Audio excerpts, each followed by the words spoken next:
इसलिए कहावत बनी कि जहां ना पहुंचे बैलगाड़ी वहां पहुंच गई मारवाड़ी। मैं पिछले 24 दिसंबर को, 24 दिसंबर अपना फाउंडेशन डे होता है स्प्रिंग बोर्ड का, पिछले 24 दिसंबर को मैं बनारस एक किसी कार्यक्रम के अंदर था, कोई मारवाड़ी सम्मेलन था। सेठ इकट्ठे होते हैं वहां पर, पैसे वाले, भयंकर पैसे वाले लोग इकट्ठे होते हैं और वो अपनी मीटिंग वगैरह करते हैं, भाई कैसे आपस में मेलजोल बढ़ाया जाए, बिजनेस बढ़ाया जाए, इस टाइप की। वहां से हमें इनविटेशन था कि आप आके वहां पे राजस्थान की कल्चर पे, राजस्थान की भाषा पर बोल सकते हो, 5-7 मिनट का टाइम मिलेगा बोलने के लिए। मुझे लगा ठीक है, इतने बड़े बड़े लोग होंगे, वहां पे जाके भाषा कल्चर की बात करेंगे, थोड़ा असर उन पे भी पड़ेगा। तो हम 5 मिनट बोलने के लिए यहाँ से बनारस गए। पूरे पूरे 5 मिनट दिए उन्होंने बोलने के लिए। उनका हम 5 मिनट देंगे, मैं को 5 मिनट में मैं मेरा काम तो कर ही लूंगा, तुम तो बोलने दो। मैं 5 मिनट बोल के जैसे ही नीचे उतरा तो खूब सारे लोग मेरे से मिलने के लिए आए।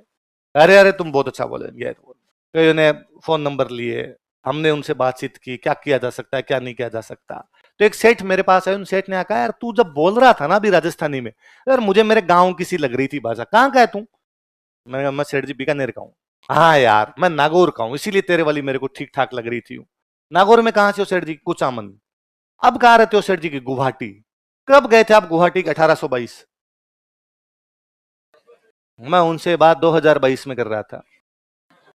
200 साल पहले सेठ जी कुचामन से जाके कहां शिफ्ट हो गए थे? मैंने पुनः उनको कहा कि सेठ जी अपने वाले गुवाहाटी तक ही आगे भी चले गए? उन्होंने कहा कोहिमा तक तो है, नागालैंड की राजधानी कोहिमा, वहां तक तो है, और भारत सरकार अनुमति नहीं देती, वरना चीन में जोधपुर मिष्ठान भंडार खोले। ये व्यापार है अपना। इसलिए पूरे भारत का बिजनेस आज भी राजस्थानियों द्वारा कंट्रोल किया जा रहा है। मैं हमेशा कहता हूं यार, अंबानी अडानी तुम्हारे आज पैसे वाले हुए हैं, आज तुम अंबानी अडानी का नाम सुनते हो, वरना इनके अलावा भारत में पैसे वालों में टाटा छोड़ दीजिए, बाकी किसी का नाम लीजिए वो राजस्थान का है। वो भले बिड़ला है, वो बजाज है, वो डालमिया है, वो केडिया है, वो बगड़िया है, वो झुंझुन वाला है, वो भगत है, वो मोदी है, वो पिरामल है, वो मित्तल है, वो सिगतिया है। जगह जगह आप नाम लेंगे, टोटल गोयन का है, वो सारे के सारे राजस्थान के। इसलिए मुकेश अंबानी अपनी बेटी की शादी पिरामल परिवार में की। पिरामल झुंझुनू में एक छोटा सा कस्बा है बगड़, उस बगड़ के रहने वाले। मैं बड़ा राजी हुआ उस दिन मुकेश अंबानी जब शादी की। मुकेश अंबानी भेजिए, रिश्तेदार है ना आप अपने। अब बेटी की शादी इधर की हुई, और नहीं तो कम से कम कोई देवी देवता धोखनी आएगी, पर कभी तो आएगी। अगर टाबर होंगे तो जड़ूले उतरेंगे भाई साहब, कहां जाओगे, इधर उतारने पड़ेंगे। विजय माल्या जब भाग गया था तो विजय माल्या का गोवा के अंदर एक बंगला था, एकदम बीच के ऊपर बंगला, पैसे बड़ा आदमी था, उसने बना रखा। तो सरकार ने सीज किया, सरकार ने कहा बेचेंगे, तो सरकार ने उसकी रेट बहुत हाई लगाई। तो अखबार में था कि इतने हाई रेट में कौन खरीदेगा। अगले दिन था किसी राजस्थानी ने खरीद लिया। उसने कहा पैसे मेरे पास पड़े हैं, तुम तो बेचो। कौन कौन बेच रहा है इसको? हर्षद मेहता वाली वेब सीरीज देखते हो आप, स्कैम 1992? तो उसमें हर्षद मेहता के खिलाफ जो खड़ा है, जो हर्षद मेहता को गिराने का प्रयास कर रहा है, वो केडिया है ना। आप आजकल एफएम पे डायरेक्ट सुनते हैं केडिया दा कोठी, सुनते रहते हैं। केडिया अपने राजस्थान सीकर के रहने वाले थे। तो उस पूरी वेब सीरीज में मैं हर्षद मेहता के खिलाफ रहता हूं।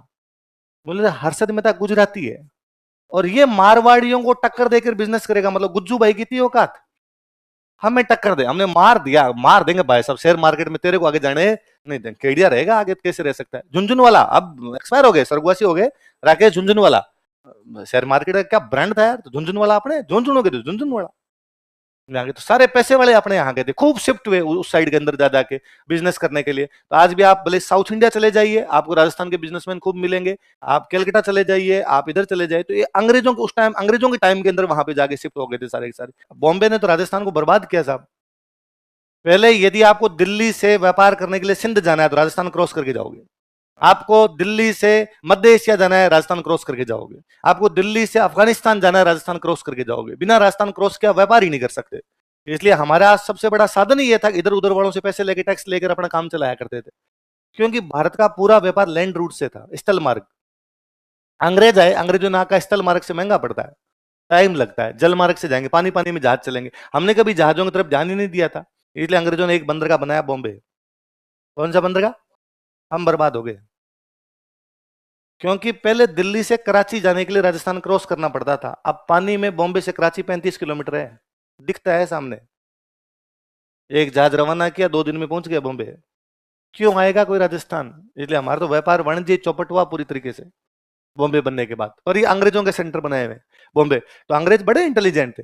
अंग्रेजों ने जब बॉम्बे बनाया था तो अपने राजस्थान का व्यापार कोलैप्स कर गया। और अंग्रेज एक बात को जानते थे कि इतने सालों तक भारत का व्यापार राजस्थान के लोगों के हाथ में था, इसलिए राजस्थान के लोगों को बिजनेस करना आता है, इसलिए वो राजस्थान के लोगों के पास आए, अपने यहां जो व्यापारी थे उनके पास आए, उनको आके कहा कि देखो इधर वाली दुकानदारी तो सेठ जी खत्म हो गई, अब क्या करोगे? तो सेठ जी ने कहा भाई विदेशी मार्केट खत्म हुआ, घरेलू मार्केट तो बड़ा ही है, ले दे के टाइम पास करेंगे। कहा पहले जितनी कमाई तो नहीं है? सेठ जी ने कहा नहीं है। तो एक काम करो तो हमारे साथ चल लो, कलकत्ता में बिजनेस कर लो, बॉम्बे कर लो, मद्रास कर लो, हुबली कर लो, हुगली कर लो, बेंगलोर करो। तो सेठ ने कहा कि वहां मैं जाऊं, यहां तो राजा जानता है मेरे को, लूटपाट नहीं होने देता, वहां को लूट ले तो नए आदमियों के बीच अंग्रेजों का सिक्योरिटी गारंटी है। का पैसे नहीं, इतने पैसे वहां करने के पास, अंग्रेजों का लोन देंगे। का डूब गया तो? का इंश्योरेंस। सेठ ने कहा यहां ये जो फलान जी है मेरे जानकार, इनके पास 4 ऊंट है, सामान इधर से उधर पहुंचाना होता है, इनके ऊंट पे पहुंचा देता हूं, वहां पे अंग्रेजों का ट्रेन बस सब लाएंगे, ट्रांसपोर्टेशन, लोन, इंश्योरेंस, सिक्योरिटी। पूरे राजस्थान के व्यापारी ब्रिटिश इंडिया शिफ्ट हो गए। इसलिए भारत की ऐसी कोई जगह नहीं जहां पे राजस्थान का व्यापारी नहीं है।